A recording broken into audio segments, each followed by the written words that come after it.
Thank you for tuning in to this week's episode of the Global Phys Ed Voxcast. I'm honored today to be doing our third annual Shape America presidential candidate sort of town hall meeting. I like to call it a town hall meeting where we get questions from the social media world of physical education and health teachers and ask our presidential candidates their thoughts on these questions. So I'm honored to be hosting this once again with the Voxcast. And today with me is Bob Knight. Bob, you want to say hi to everybody? Hey, what's going on, y'all? Thank you for listening in, and I hope this is helpful in your decision to choose our next president-elect. And I'm honored to introduce Brian Griffith and Roger Jackson. So you guys are running for Shape America president, and like I said, I'm honored to have you guys on the show. I'm honored that you guys would spend some time with us to answer some of these questions to help our Shape America members get to know you a little bit better. So the way this is going to work is each of you is going to have about 2 minutes to answer each of the questions. You'll take turns. We'll alternate who goes first to answer these questions. And we'll start off with a quick little intro, and we'll end with a closing statement as well. So I wanted to start off the show with, to see who goes first, I wanted to start off with rock, paper, scissors. In honor of, all the hundreds of rock, paper, scissors games out there that physical education teachers play throughout the year in their classrooms. So if you guys don't mind, we're going to start off with the rock, paper, scissors activity, and then whoever wins gets to do their intro first. You guys ready? Ready. All right, here we go. Ready? Yep. 1, 2, 3, go. Rock, papers. Oh. Okay, let's try one more time. Ready? 1, 2, 3, go. Rock, papers. Shoot. Okay, we got rock and rock. And rock. We got to go one more time. All right, here we go.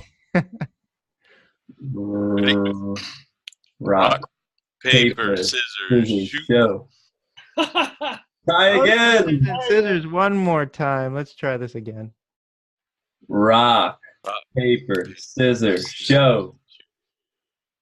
Oh, Roger. Oh, rock. I think Roger gets it. All right, Roger. Oh, well. Thanks for doing that. Okay, Roger, you get the first go. All right. Hi, everybody. My name is Roger Jackson. I born, raised, and still live in the state of Michigan.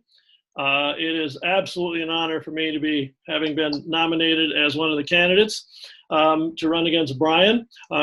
We're very glad to have. Brian and I just met recently, but I know of Brian, and I'm glad that we have such qualified people to run for this position. I've been an educator for a lot of years. I am a father of 4, grandfather of many, and I had 31 years in the public schools. During that time also, though, I was not just teaching physical education, I was involved in curriculum as well as school improvement. My master's is in educational leadership. I then went on, when I left the public schools, I have been working for the last 15 years at the college level, teaching mostly on an adjunct basis, but I was also a college athletic director for a while. But for more than a decade, for the last decade, I've had the privilege of having been the executive director for the state of Michigan, AFERD, now Shape Michigan. Through that, I was also a member of SAM, the Society of Association Management. And the last 2 years, I was the chair of that group for all the executive directors in the country. Also through this, I've worked with Shape America and before that, AFERD and NASPE on several different committees and projects. As well as here in Michigan, I was also served as a decade on the executive committee for what's called the Healthy Kids, Healthy Michigan Coalition, where we put together over 150 organizations to work for healthier weight in children, as well as address policy at the state level and local levels. As most recently, I stepped down from my executive director and chairman positions. I'm an adjunct professor at Wayne State University, and I have the luxury of having plenty of time now to devote the time to Shape America for the next several years. So I really appreciate being here. All right. Thank you very much. Brian? Thank you for the opportunity. Again, my name is Brian Griffith. I'm currently a secondary health and physical education specialist in Frederick County Public Schools.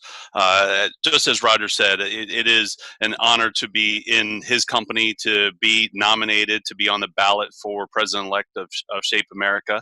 My history is diverse. I started teaching in Baltimore City Public Schools. I have site-based experience as a classroom teacher, as a local supervisor, as a state supervisor as well.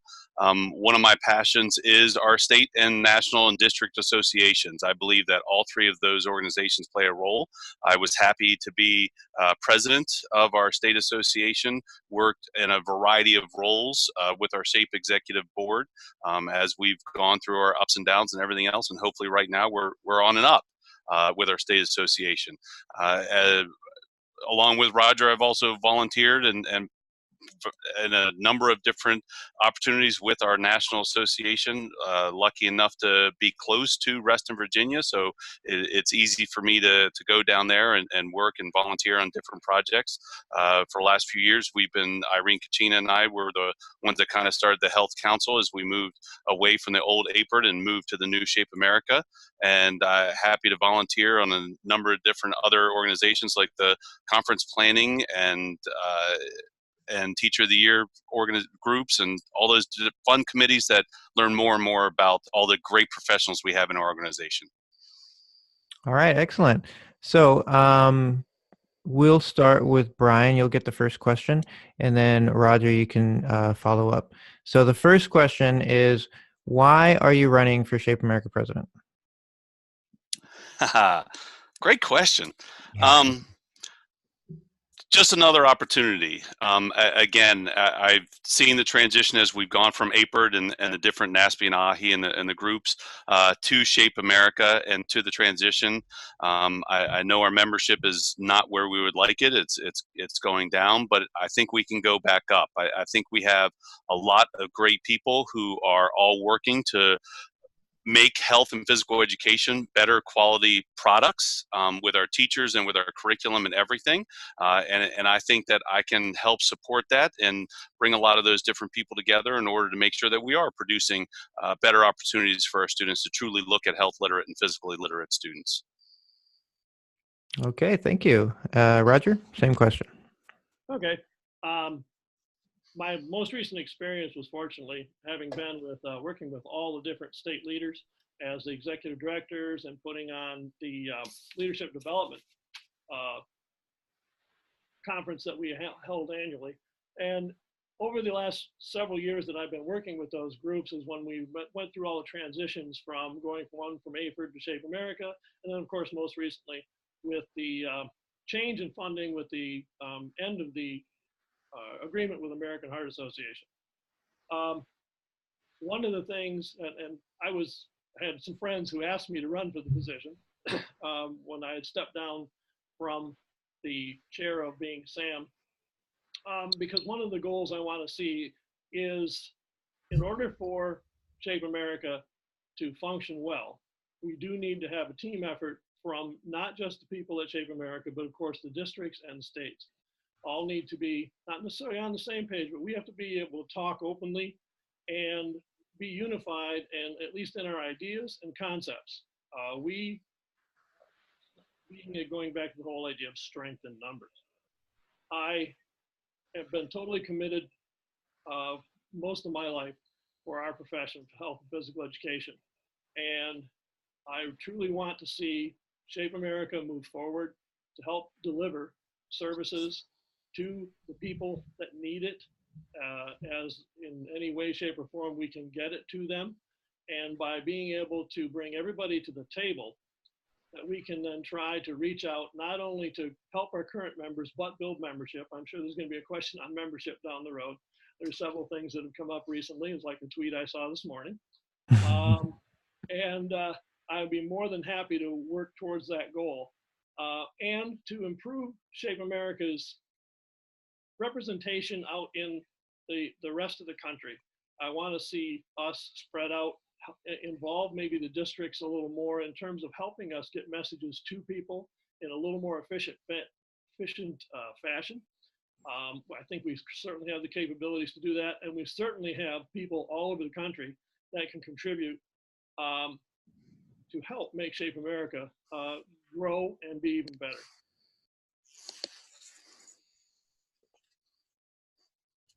All right, thank you. So Bob, you want to take this next question? Yeah, so just as a reminder, as Jorge mentioned earlier, this is kind of a town hall where we source questions from social media and different members of Shape America, and we want to include their voices here. So this one comes from Lori Minka, and she asks, she's noticed that some changes in the website have changed, and the organization is more oriented towards social media and being more mobile in that front. So how do we keep that momentum going and continue to promote Shape America in the world of social media? Do I go first on that one, or do I? Yeah, Roger, you got this one first. All right, good. Well, we have obviously seen great leaps and bounds in the use of social media in our profession over the last 5 years. I do believe that we have such a variety of people out there, and you see more social media groups popping up that you can join in and be part of. The Twitter chats that obviously are very common these days. I see them coming around all the time. When I have an opportunity to participate in some, I can. I do believe that make sure that we get the message across to people. And unfortunately, there are people who cannot take advantage of this, but we have to be able to find out how to get services to them on that.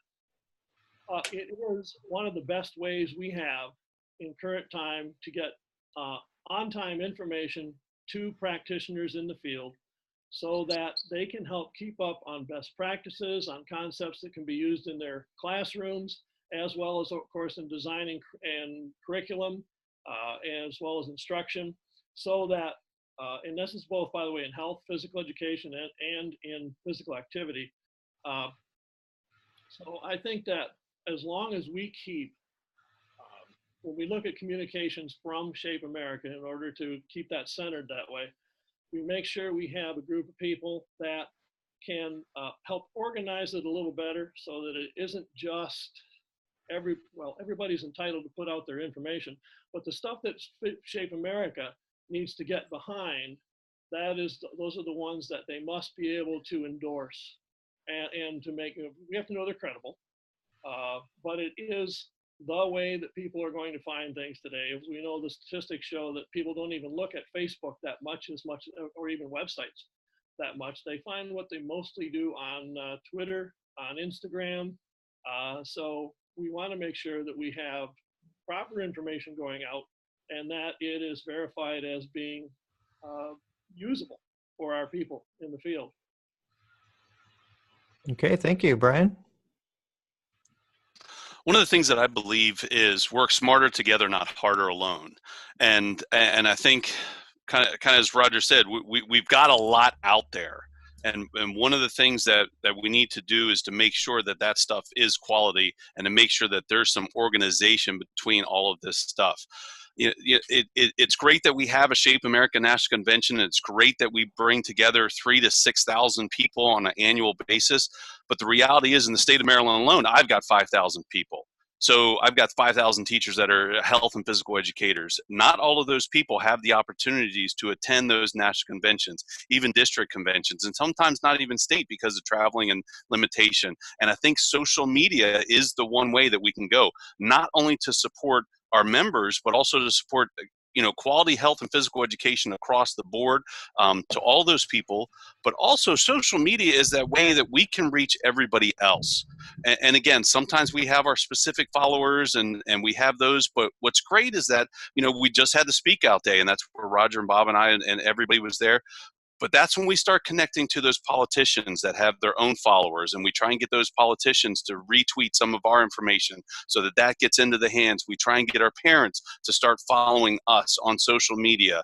Voxer is a great tool. I love Voxer, but that's the smaller group, but using Twitter and Instagram in order to connect with our communities. Because again, if our parents are sitting there saying, I want 150 minutes of physical education for my elementary kid, I want 225, that's what legislators are going to listen to. If we're just beating down that door, they'll listen to us, but we need those parents, we need those community members to see the value of our content and to be able to promote it on their own and support us as we go and request different initiatives and things like that. So I think if we work together, we bring people together, we make sure that it's quality that's being shared, and we continue to support it. We support all of these different groups that are popping up and having these different things, because there are members, or there are people, health and physical educators, that are seeing a connection to these smaller groups. So how can we connect all of those groups to make everybody saying similar things? Again, we don't have to say the same thing, but we need to be similar. All right, thank you. So the next question is from @SupportRealTeachers, and they ask, what is your position on the balance of members only and free resources?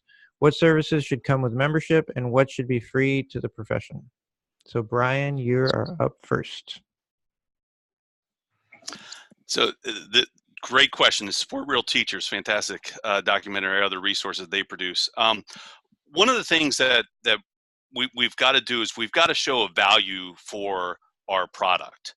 And so we have to show people and kind of whet their appetite by giving free resources, because we do want all teachers, no matter if they're members or not, to provide quality health and physical education. So we've got to have sets of standards, sets of resources that anybody can access.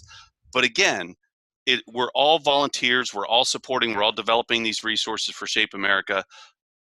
We want some to be open public face, but some of those others should be in a members only section, so that we really understand the value that people are giving us by volunteering their time and creating these great resources. So some stuff should be free and available, some stuff should be in a members only, but also, again, going back to the social media, Shape America should be that national governing body that is really sharing some best practices from all over the place. Because again, Andy Milne always says, I don't do teachers pay teachers. I share my resources with everybody. If you ask me, I'll share it with you.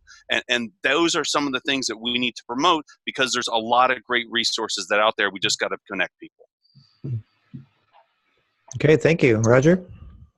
Well, I'm afraid you're going to find that I pretty much agree with Brian on this particular topic, because for every membership, obviously, you want a return on investment. So members do expect certain services that they're paying for. You know, we have a certain amount of money that obviously people are basically giving to our institution for us to give them a service, provide them with certain things. And as we said, that can be done, like, for instance, through some of the webinars that we have for professional development things that are available online through Shape America, whatever. But that fine line of, if we do not, and we put information out there and make resources available to people in our total profession, then we're pretty much exiling ourselves, and you're also not going to help yourself when it comes to trying to recruit membership along the way. If the goal of our profession, of our professional association, is to improve health and physical education and make sure that we see quality health and physical education nationwide, we want to make sure that we're trying to get that message into as many teachers' hands as possible. So there are certain things that, as we said, must be put out there for everybody to have access to and be able to use. Otherwise, we're not going to make the impact that we really want to do. So like I said, my answer isn't varying too much from what Brian said. So I think we kind of both are on the same lines on this particular topic. Okay, thank you. Right. Yeah, so our next question, I believe, comes from Andy Vasily. Is that how you say his last name? It's Vasily. Andy Vasily. So his question is, as the next Shape America president, what are the values that you hold front and center in your heart that will help to guide the organization forward?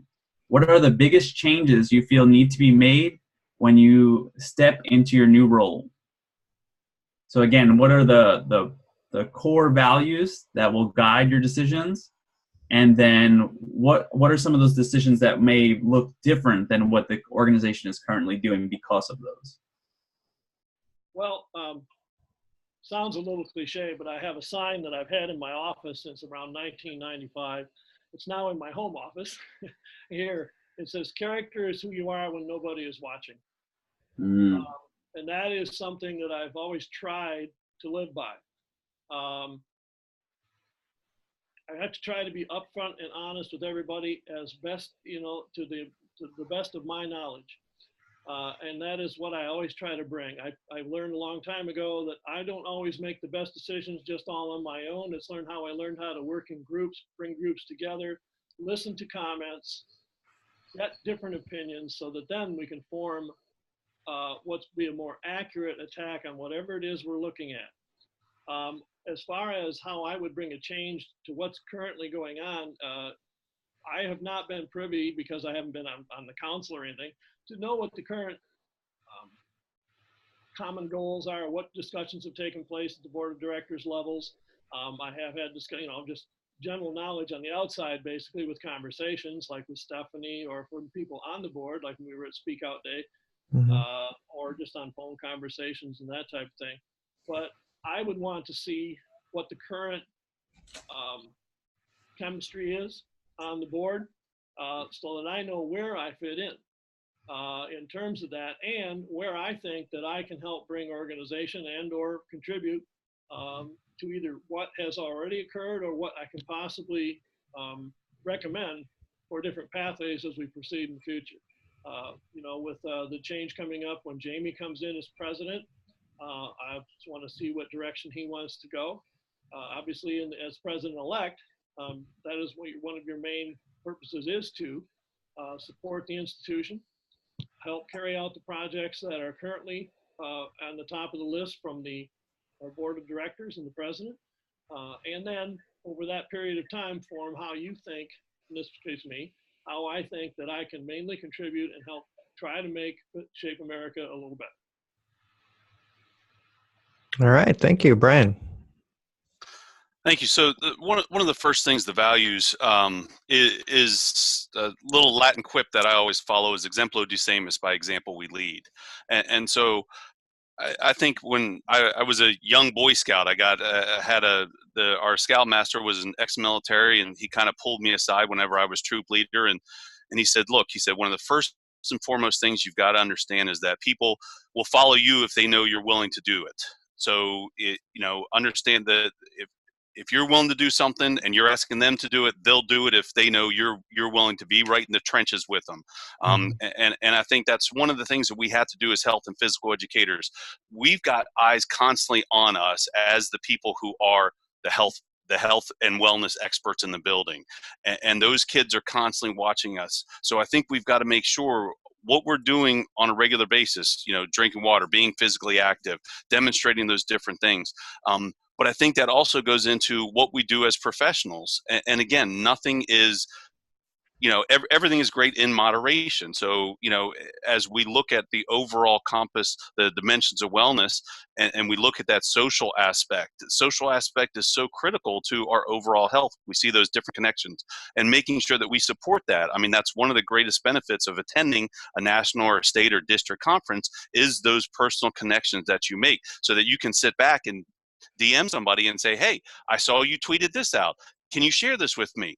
And if you have that connection, you're more than likely going to be able to share that with somebody. But exemplo ducemus, fantastic little Latin quip that I've followed for years. Some of the biggest changes, again, as Roger said, one of the interesting things about us is neither one of us is currently on the board. We're both coming from outside. But, Stephanie, our CEO, has not been there that long. She's only a year and a half now on board. So she's just, she just came on board kind of right before our convention last year. So she's just still figuring out everything. We've transitioned away from American Heart Association to Health Moves Mind. So we've made that transition. We've made a transition to break away from our publisher, we've had a partnership for decades, to a new partnership with a new publisher. So there's a lot of changes that are currently going on. So when we say we're going to make changes when we first come on board, I think we need to see the dust settle from these changes. Said, and see how we've got on the candidate list. I think we're, the organization come together. We have issues. People came to us that speak out. Is that you're running for? Ask Stephanie this question directly. District meetings. Why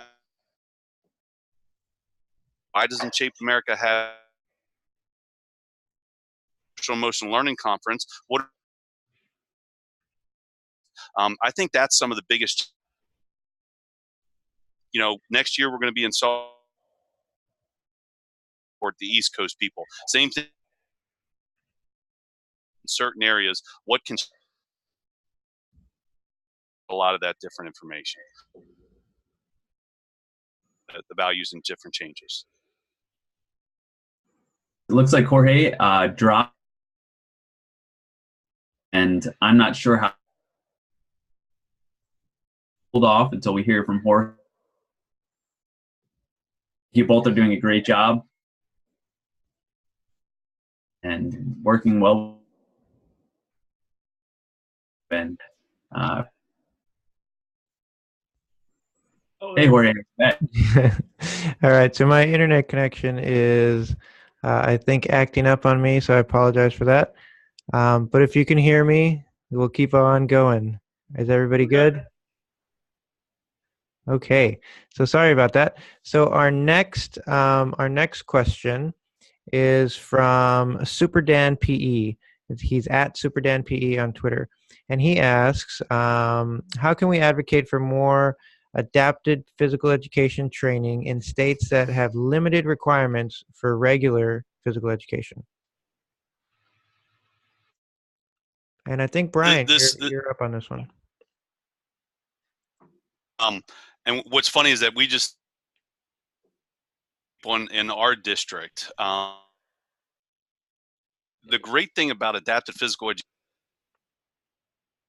it's in federal law. Students with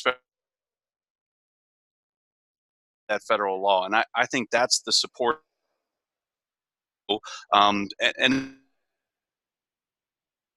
special educations,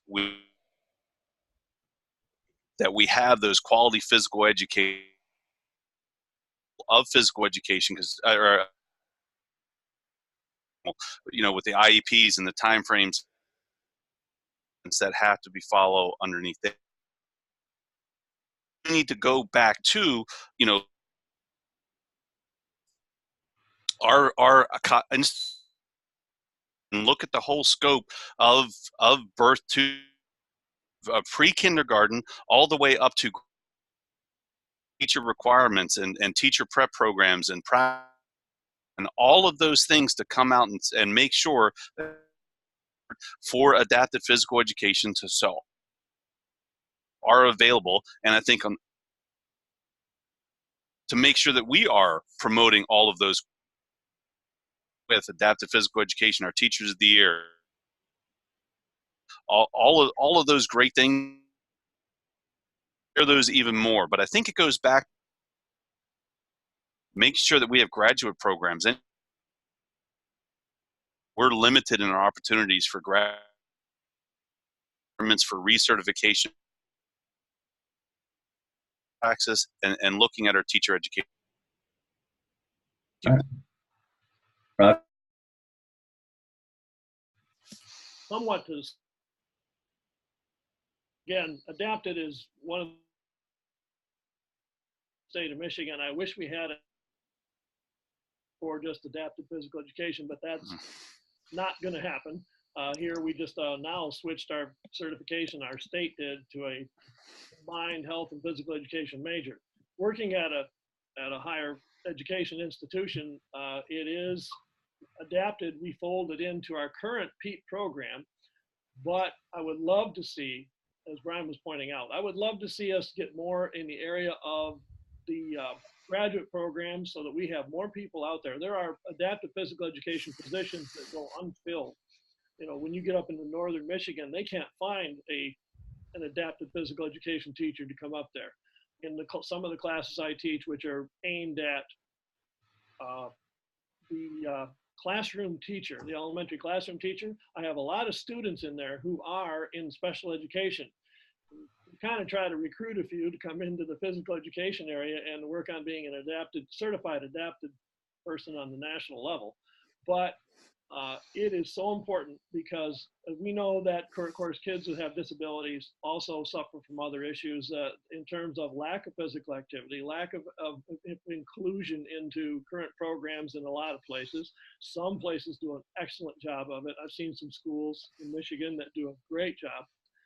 But, it's really important that, just like, I won't say lobbying, but being your own advocate in different districts, getting our teachers to go out and talk to the people in the districts about how can we implement better adaptive physical education so that we are reaching more of those students. I have family members who are of special needs, and it is very important and fortunately, by the way, my one niece had great access, but most of it was through outside the school in terms of the activities that she was able to be involved in. So it has been one of those things, and it's like Brian said, I'm very glad it's in IDEA.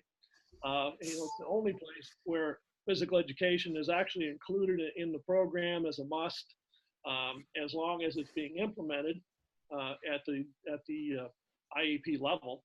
And unfortunately, we see that. We see physical education teachers when it comes to an IEP that aren't even included, which is against the rules, but they get by with it.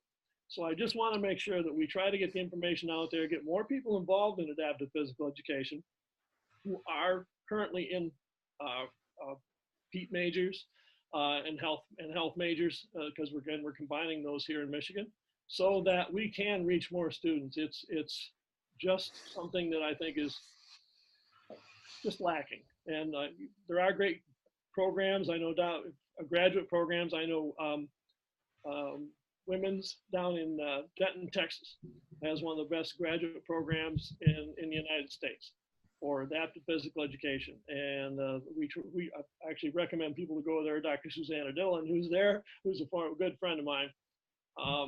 And I would love to see that happen in more states, just more quality adaptive physical education being taught or instructed at the Institutes of Higher Learning.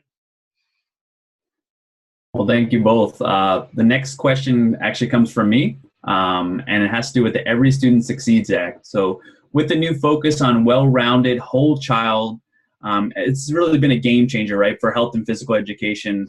With the efforts of our national organization, Shape America, and Speak Out Day, we were able to be included within that definition.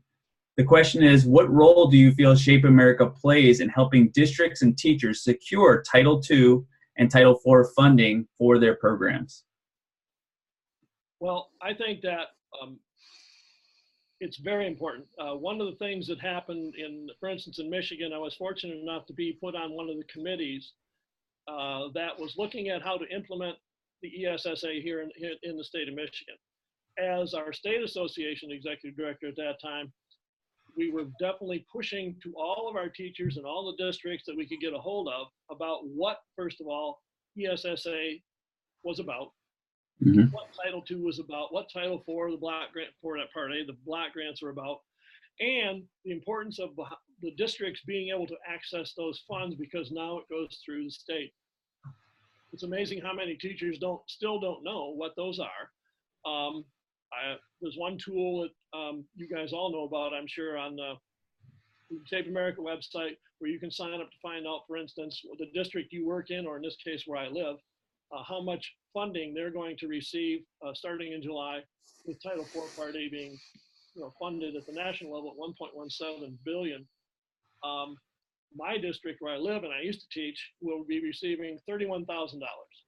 I sent out an email just 2 days ago to several of the teachers in this district that I still have contacts with, to let them know, hey, this is the kind of money that's going to be available. You need to contact administration to find out, is that money accessible for you?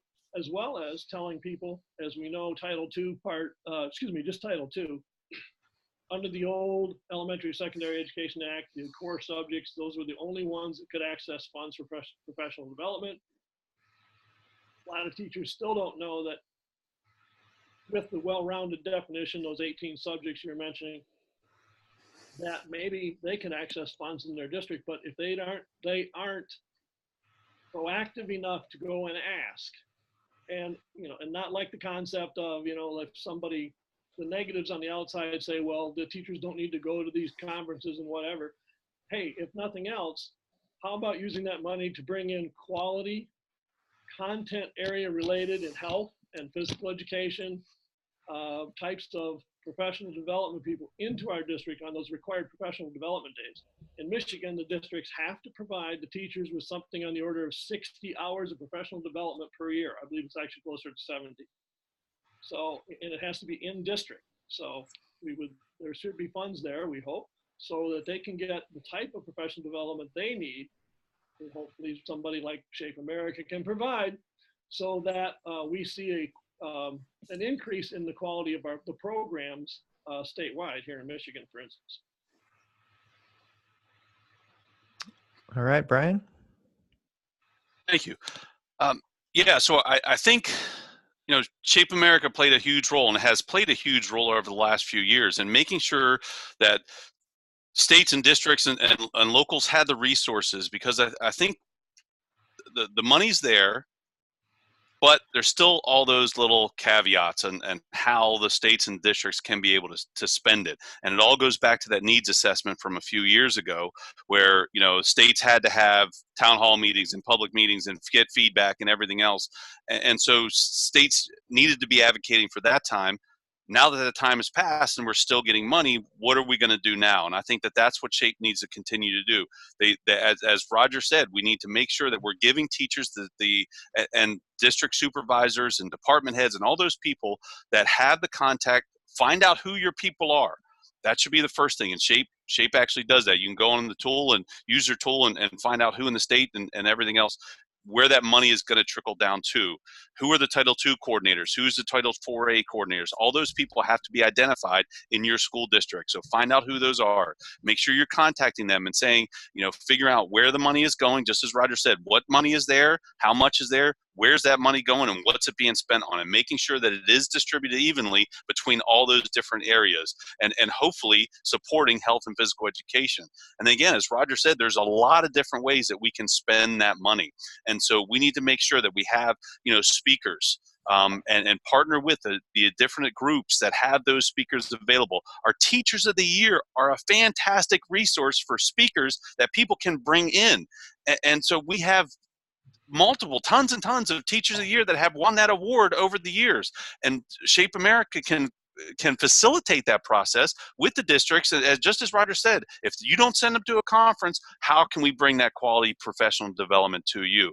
And then again, flip side, looking at the social media tools as we talked about before. How can we support, giving teachers some time to work together? In a lot of our smaller schools, you're a solo teacher. You're the only health and PE teacher in that building. And a lot of times in the elementary, how are you connecting and working with that?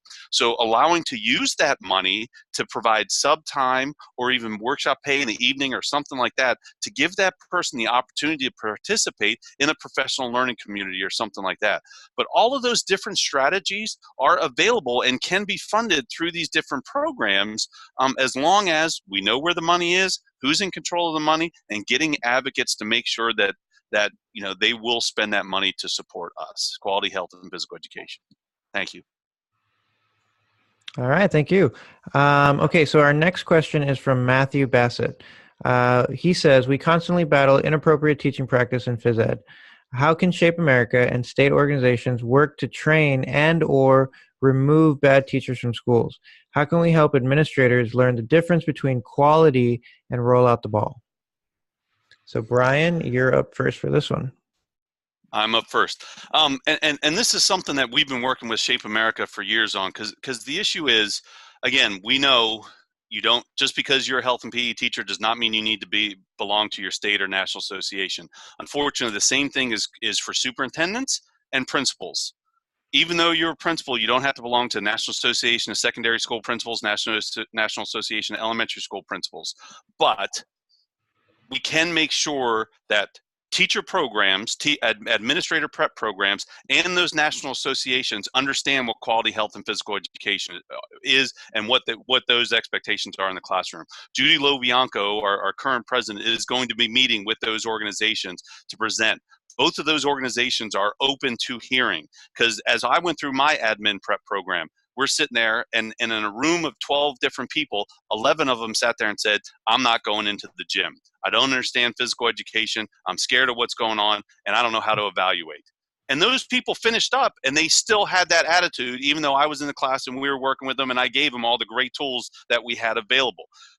But I think we need to expand that, and we need to make sure that we're hitting those national associations that have the expectations for the people in charge, for those administrators and the superintendents, to make sure. A lot of states use the Danielson framework, and we've had for years, Shape America has had those conferences. But again, we're preaching to the choir. We have health and PE teachers sharing information to other health and PE teachers about how to implement Danielson or teacher effectiveness and evaluation in the quality health and physical education. So getting us into those national associations, making sure that we're present at their conferences and presenting for them, make sure that we are publishing information in their documentation, making sure that ASCD remains a partner with us, because that's another valuable resource in a national association that can support and spread our message through everything. And another great organization that supports the whole school, whole community, whole child model.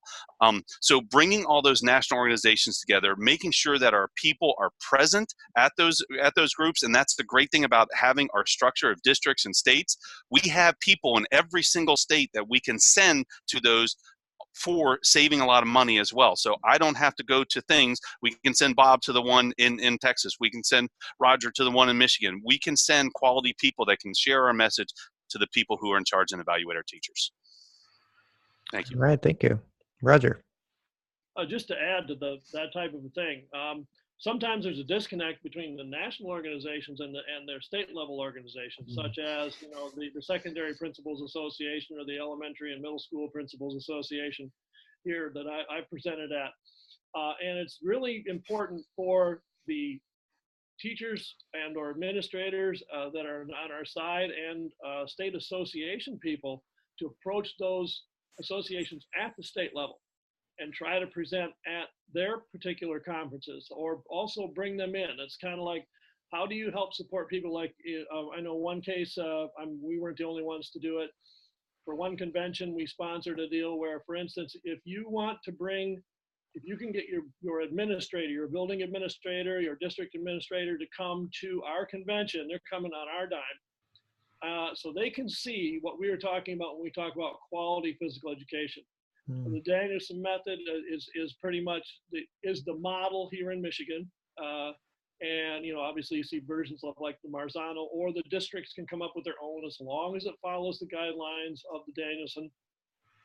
And that has been a tool that has helped get, let's say, some of the less motivated people out of the classroom.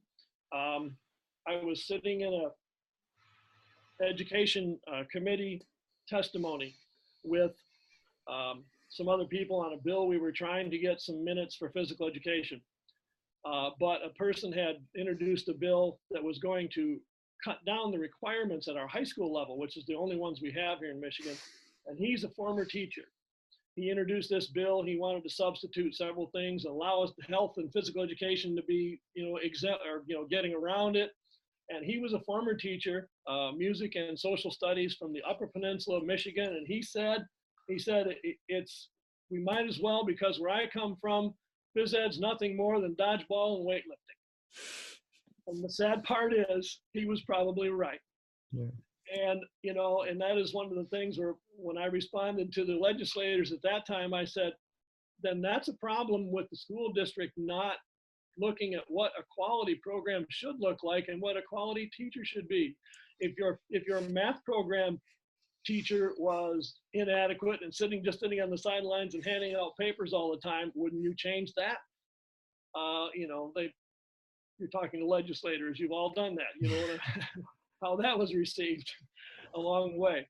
But it is incumbent upon people within the states, given the fact we have local control all over the place, that we have to have people that will put the bug in administrators' ear. We're very fortunate to have some administrators that obviously go along with it very much. As you said, Brian pointed out, Shape America has had guidelines in terms of assessments going along with the Danielson method for some time now. We can point out to administrators what types of things that they could be evaluating physical education on. But as he also said, there are just way too many administrators out there that all they really care about in a physical education class, they don't hold people to task. In some schools I've seen is, okay, are you keeping the kids busy? And here's another 5 or 10 to put in your class. Yeah. And, we need to really just keep being advocates, try to show them that, hey, we're a quality profession and we have to have the people to prove that. And this is what we can do. Let us put in a quality program and how we can help the students in this school. So, it's a hard task and it's not something we're going to solve tomorrow.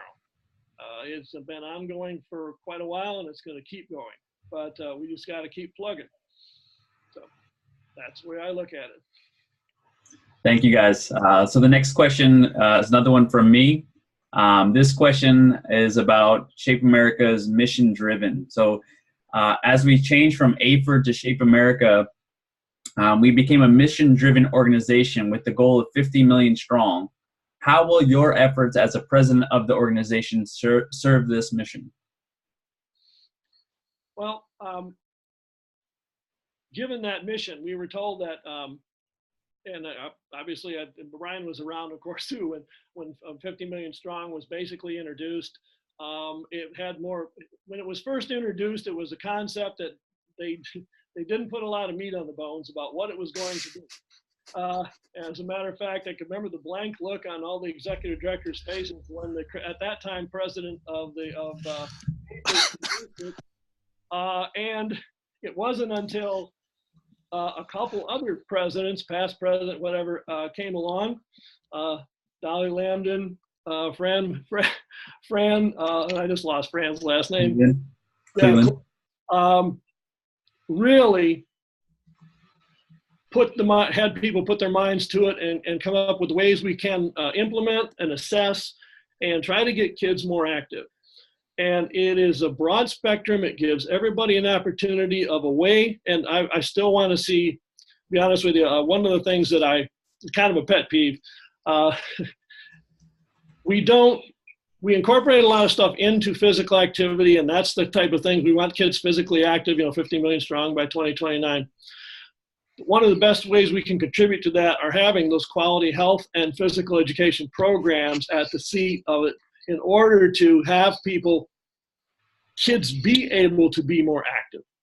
We know what our society looks like today, and we can't just blame video games, and we can't just blame the calorie counts and everything we've got. It wasn't one problem, it wasn't one cause, it's not one solution.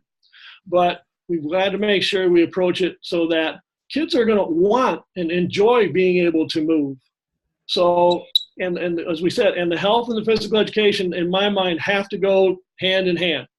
Because, if you've got to have those two things combined in a quality, and I know I've heard Brian talk about skills-based, and I'm a big, huge fan of reframing things into skills-based health. I love the concept, and as a matter of fact, I just got another textbook somebody sent me to look over to possibly adopt it down at the campus. And those kinds of things where we are training our people to help get kids more active. And then they can bring up programs and activities where the kids can be more involved, have more fun doing it, and want to continue doing it. We have some great teachers out there who are currently obviously already very involved in 50 Million Strong, and I love to see their energy, but we need to get more of them on board. Thanks. Thank you, Brian. Boy, Roger, you framed that history quite well. Just the look of what exactly is everybody talking about 50 million strong, and he gave the history well, and I think it is becoming clearer. And again, that's one of the things we need to make sure of is that whenever Shape America does release something like that, we need to make sure that all those tools, all those resources, are there to make it clear for everybody, so that top down everybody knows what exactly is going on. And I think that's what they've been trying to do, and I think that's how we kind of make sure that we move this forward, in that we have a goal. That's our mission, 50 million strong by 2029. That's great. So what are we going to do? How are we supporting all of these different pieces? And it's kind of a little bits and pieces of all the questions that we've been answering so far, using all of those great things of making connections with administrators to make sure that we weed out those teachers that shouldn't be there anymore, that are just rolling out the ball and doing busy, happy, crappy, not busy, happy, fun, busy, happy, crappy instruction. Getting rid of them, making sure that we have those quality instructors that are providing quality programs, working with our parents.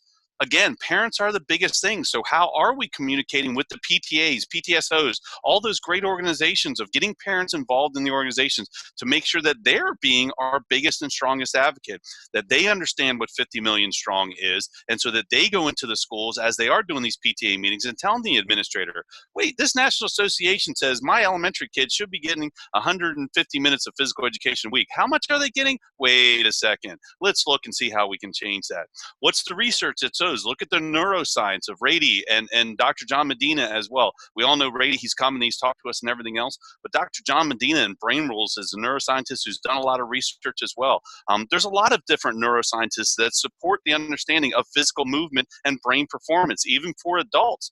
All of those different things, getting all those people on board to support us as we move our mission forward. And as Roger said, we can't just advocate with the 11,000 people that we have in Shape America right now. We've got to get those other people on board, and it's going to take, it's baby steps. How do you eat an elephant? One bite at a time. And so we need to make sure, bite by bite by bite, we're eating that elephant, and it's a big elephant to eat, but I think we can do it and it work smarter together, not harder alone. Thank you. So Brian, that's a great transition into another question here. This is from me as well. So this question is also about that change from AFER to SHAPE. We lost a lot of our researchers.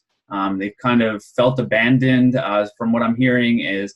So how can we, as an organization, bring them back in? So what is your proposal to encourage them moving forward to be more engaged in Shape America and the 50 Million Strong mission? It goes back to what I said earlier, that kind of pre-K to 20, making sure that we support that entire spectrum and higher ed. And again, whenever we go into, as Roger was saying, all of us have talked to legislators. We've all gone in and sat in those offices and sat in committees and talked about different things. And the value of having that research and sitting there and saying, look at this research that shows the connections between, health performance, the fitness measurements, and academic performance, and having that data. And the legislators like that because they can understand it. And so that's why we do need more to bring those people back in, to bring the higher ed people back into Shape America and to support that, because their research is valuable. As one of the things with health education, we don't have a whole lot of research on health education, and unfortunately we're starting, that gap for physical education unfortunately is starting to grow as well. And so we've got to partner with them to make sure, and we've got to support the PEAT and HEAT programs as well. But that's the whole idea of making sure that higher education always has that table, always has that seat at the table, to make sure that their research is important, to make sure that we're highlighting that as we send that out. We have little health pieces and everything else that we send out. We've got to make sure that the districts and the states, all of those advocates that we have working on the ground level, the grassroots people, have that data and have that information in order to roll out. I think those bridges are there. I think they just need a little bit of maintenance, and we just need to make sure that those people understand their value and that we do value them, and we need to bring them back in and get those resources available. Thank you. Okay, Roger. Okay. I would go back to the idea, and Brian was talking about this, about involving the people at the higher education institutions more. Again, as you were saying in the question, we lost a lot of people when it comes to the research, because when we took away the different associations, that they felt kind of lost and on their own, somewhat on their own. And of course, as we know, most research is done through some higher education institution in some way, shape, or form. John Rady, of course, working out his ideas through Harvard, which we don't look as a physical education idea, but remember, we have to look at partnerships that aren't just within our own profession. Bringing the higher ed people back on board. You probably noticed this too. We don't get as many who attend the national convention anymore. We don't get that many at the state level, and sometimes who are involved. One of the problems being, of course, that when it comes to our teacher preparation institutions, physical education included, we have had such a downturn in enrollment at all of them. I know since 2012, I think the national average for downturn in enrollment at education institutions is somewhere near 40%, coming back up a little bit now.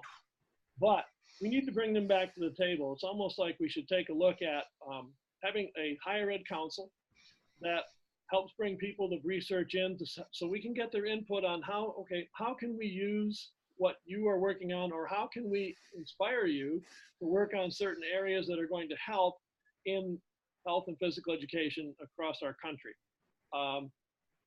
Bring them back to the table. We do have the research quarterly that goes out as one publication. I believe it's one of the ones we take a look at.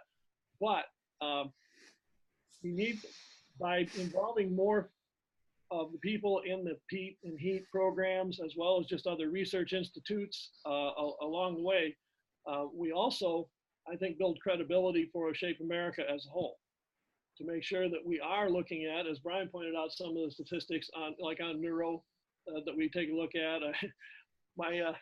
Next week in my class that I teach at the college, it happens to be my John Rady night, where I'll be talking about his research on that type of thing. And I love that I have 3 slides that are specifically on Don Medina on brain rules too.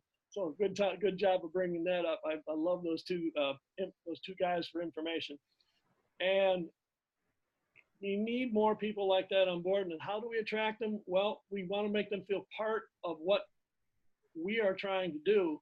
And obviously the ones that we think have efficacy in terms of the things they come up with, show them that we're willing to go out there and spread the word about what it is they have found, and that is definitely a benefit to our teachers, and most importantly to our students.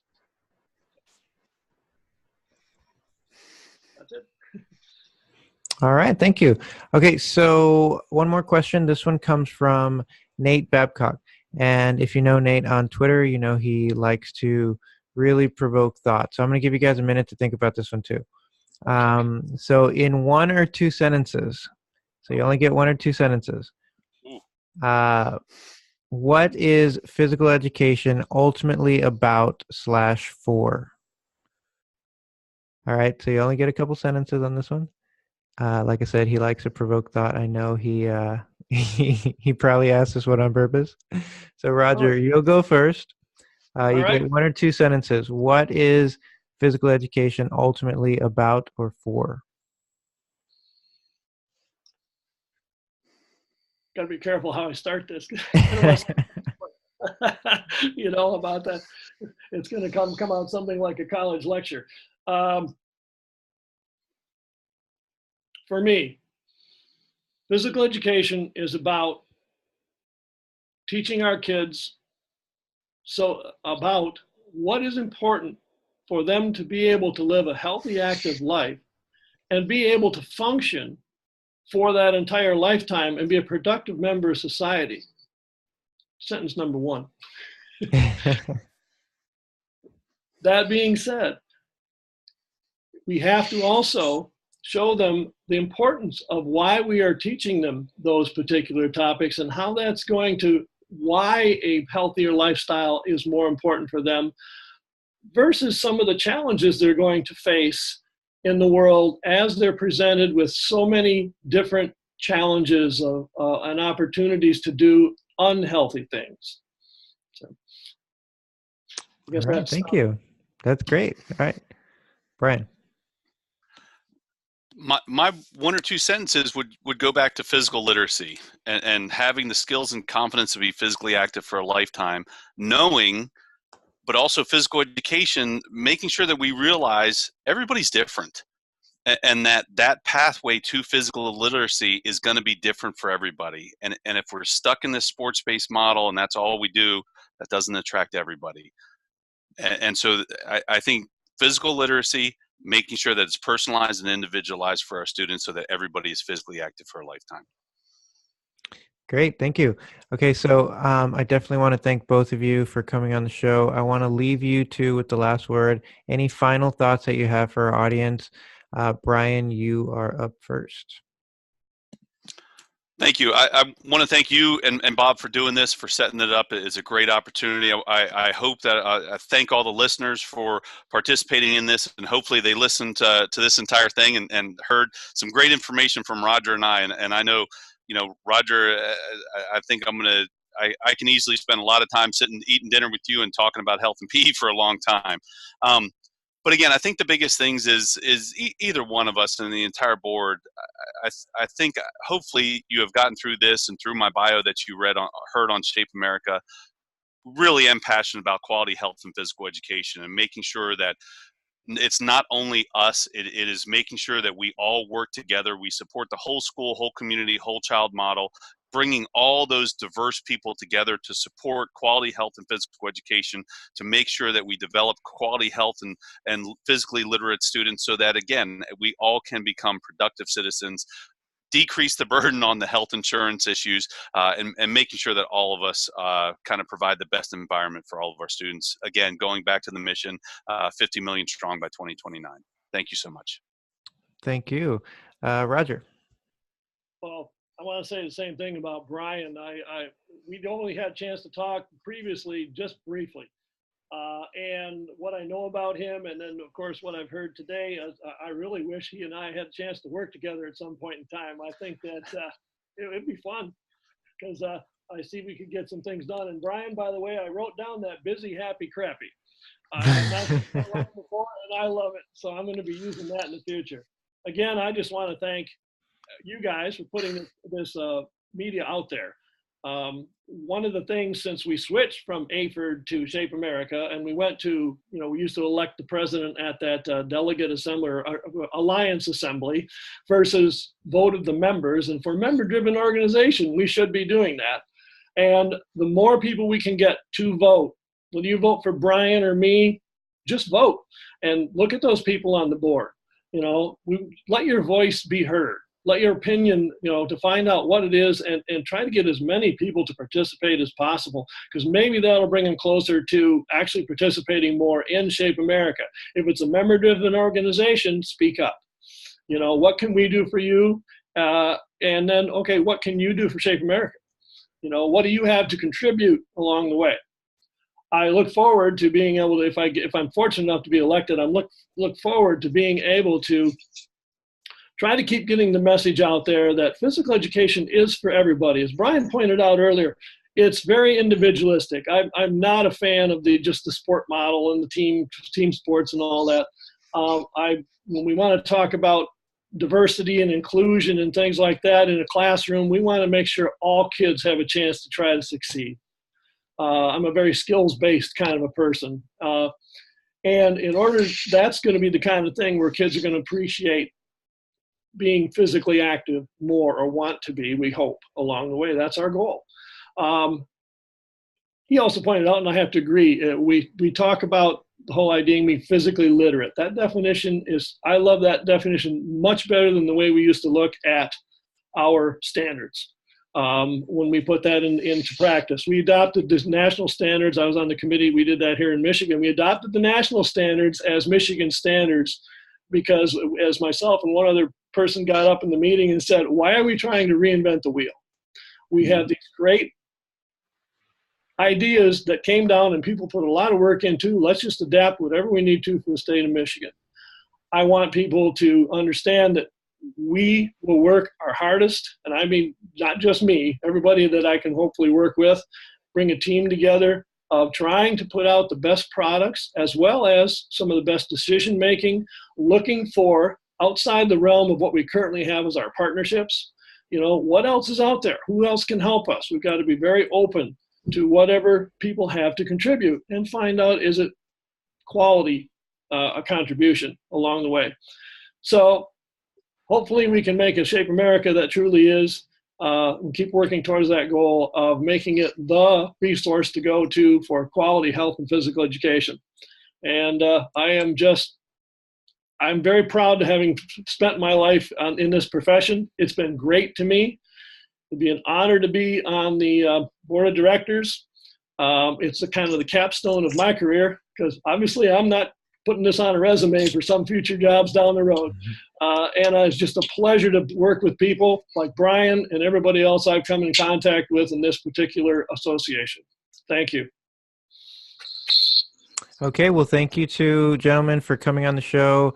It's obvious that we have two amazing and very passionate candidates, and Shape America, the leadership in Shape America is absolutely outstanding. So thank you guys for all the work that you do for the physical education community. Thank you for coming on the show and sharing some of your thoughts with us, and I really appreciate your time. Thank you so much, and y'all have a great day. Thank you too. Thanks, Bob. Thanks, Jorge. Happy anniversary, Brian. Thank you, sir. Enjoy that.